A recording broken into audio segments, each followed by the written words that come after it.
नमस्कार, मैं हूं रमेश भट्ट। चंपावत दौरे में अगर हम सबसे ज्यादा खूबसूरत जगह की तलाश करें तो वो खूबसूरत जगह हमें मिलती है श्यामला ताल। साहब, एक ऐसा डेस्टिनेशन जहां हर कोई आना चाहता है, रहना चाहता है, शांति से कुछ पल बिताना चाहता है, उसे कहते हैं श्यामला ताल। और इस वक्त जो मैं खड़ा हूं, अगर आप चारों ओर नजर डालेंगे, आपको प्रकृति के सभी रंग यहां पर नजर आएंगे और उसके बीच में है ये तालाब जिसको हम श्यामला ताल कहते हैं। इसी जगह से ये पूरा क्षेत्र जाना जाता है। लेकिन आज मैं कहूंगा कि सरकारी बेरुखी इतनी भारी पड़ गई इस जगह पे कि आप देखिए कि जनता का करोड़ों रुपए जब खर्च किया होगा, आज ये यहां पर खंडर बन गया है। इसकी सुध लेने वाला कोई नहीं है। कुमाऊं मंडल विकास निगम को मैं क्या कहूं, उनके निकम्मेपन की वजह से आज ये खूबसूरत जगह जो है इतनी वीरान पड़ी हुई है। आखिर जब हमारे पास इतने सुंदर डेस्टिनेशन है, इतने शानदार डेस्टिनेशन है जहां हम दुनिया के टूरिस्ट को आकर्षित कर सकते हैं, हमने उन्हें वीरान छोड़ दिया है।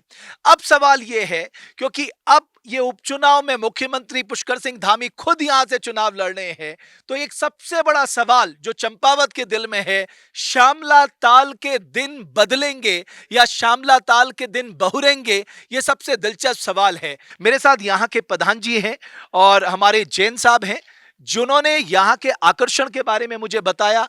उन्होंने बहुत खूबसूरत चीजें बताई। उन्होंने कहा कि सब बर्ड वॉचिंग के लिए एक बेहतरीन डेस्टिनेशन हो सकता है। यहाँ पर वो तमाम स्पीसीज पाई जाती हैं, बुरांस और बांज का जंगल यहाँ पर है।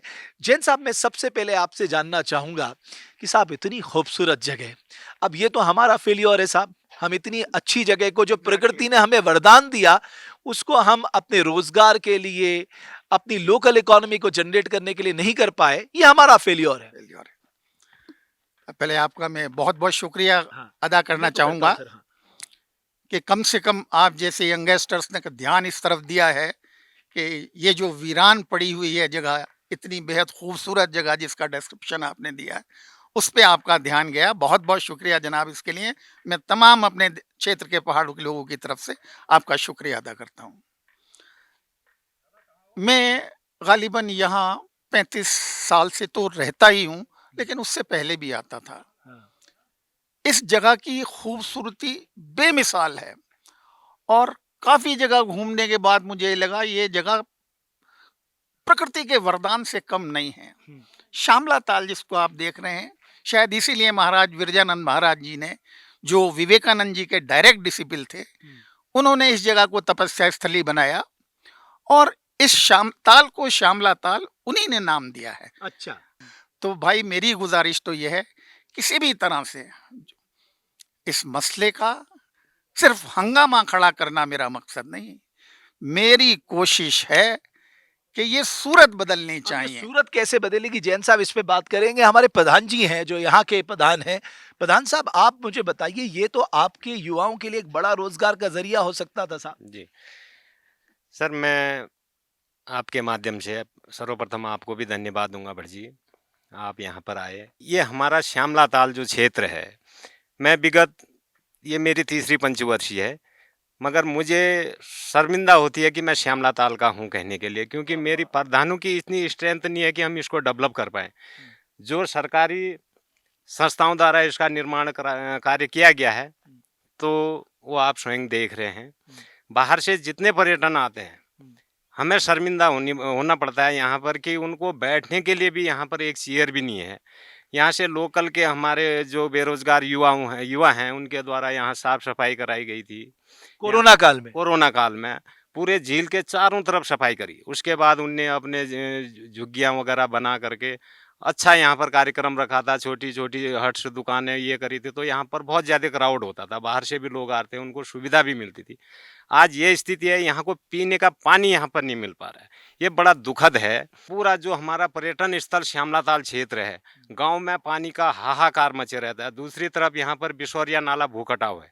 जो यहाँ के लोकल के जल स्रोत थे, उनका लेवल जो है तो पहले 12 महीने रहता था, तो अब 3 महीने में ही वहाँ स्रोत भी सूख जा बिल्कुल, रहे आप हैं। कह रहे हैं आप स्रोत भी सूख रहे हैं। जैन साहब, अब एक उम्मीद आपको लगता है ये जगी है कि क्योंकि चीफ मिनिस्टर यहाँ से बाई इलेक्शन लड़ रहे हैं, तो जाहिर है वो भी चाहेंगे उनके क्षेत्र का एक ऐसा डेस्टिनेशन हो, चाहे वो बाकी लोगों को दिखा सकें, और इससे खूबसूरत डेस्टिनेशन कोई नहीं हो सकता। आपको लगता है यहाँ पर साइकिल ट्रैक बन सकता है अगर आप चारों ओर नज़र डालें, यहाँ पर बर्ड वॉचिंग के सेंटर बन सकते हैं, यहाँ पर बुनास है, बाज है, मतलब एक नेचर ने, मतलब मैं समझता हूँ यहाँ बिल्कुल, पर एक बिल्कुल, बड़ा बिल्कुल। आशीर्वाद दिए, तो ये उम्मीद जगती है सर। देखिए, मैंने पहले भी गुज़ारिश करी, आदमी मंत्री हो या ना मंत्री हो या मुख्यमंत्री हो या प्रधानमंत्री हो, अगर हम कोई इंस्टिंक्ट रखते हैं, कोई खूबसूरत चीज़ है, तो उसको खूबसूरत बनाए रखना ना केवल प्रधानमंत्री, मुख्यमंत्री, मंत्री, एमएलए, एमपी हम सबकी ज़िम्मेवारी बनती है।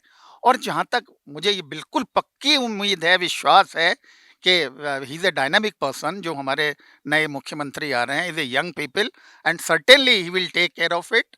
और मैं गुज़ारिश भी करना चाहूँगा कि उनसे जितनी जल्दी हो सके, उतनी जल्दी इसका विकास करना, इसको कम से कम ऐसी हालत में तो हो, आदमी आके बैठ जाए, पानी की वजह से कि प्रधान जी। पहले तो यहाँ आके देखें इसकी हालत क्या है करके। हाँ, और देखिए आपने कहा साइकिल ट्रैक के लिए चारों तरफ आप देखेंगे रोड बनी हुई है, लाइटिंग हुई हुई है इसके चारों तरफ। इलेक्ट्रिक पोल्स चारों तरफ में, आप ज़रा दिखाएँ, ये पूरी रोड लेक को कवर करके घूम के और वहीं निकल जाती है।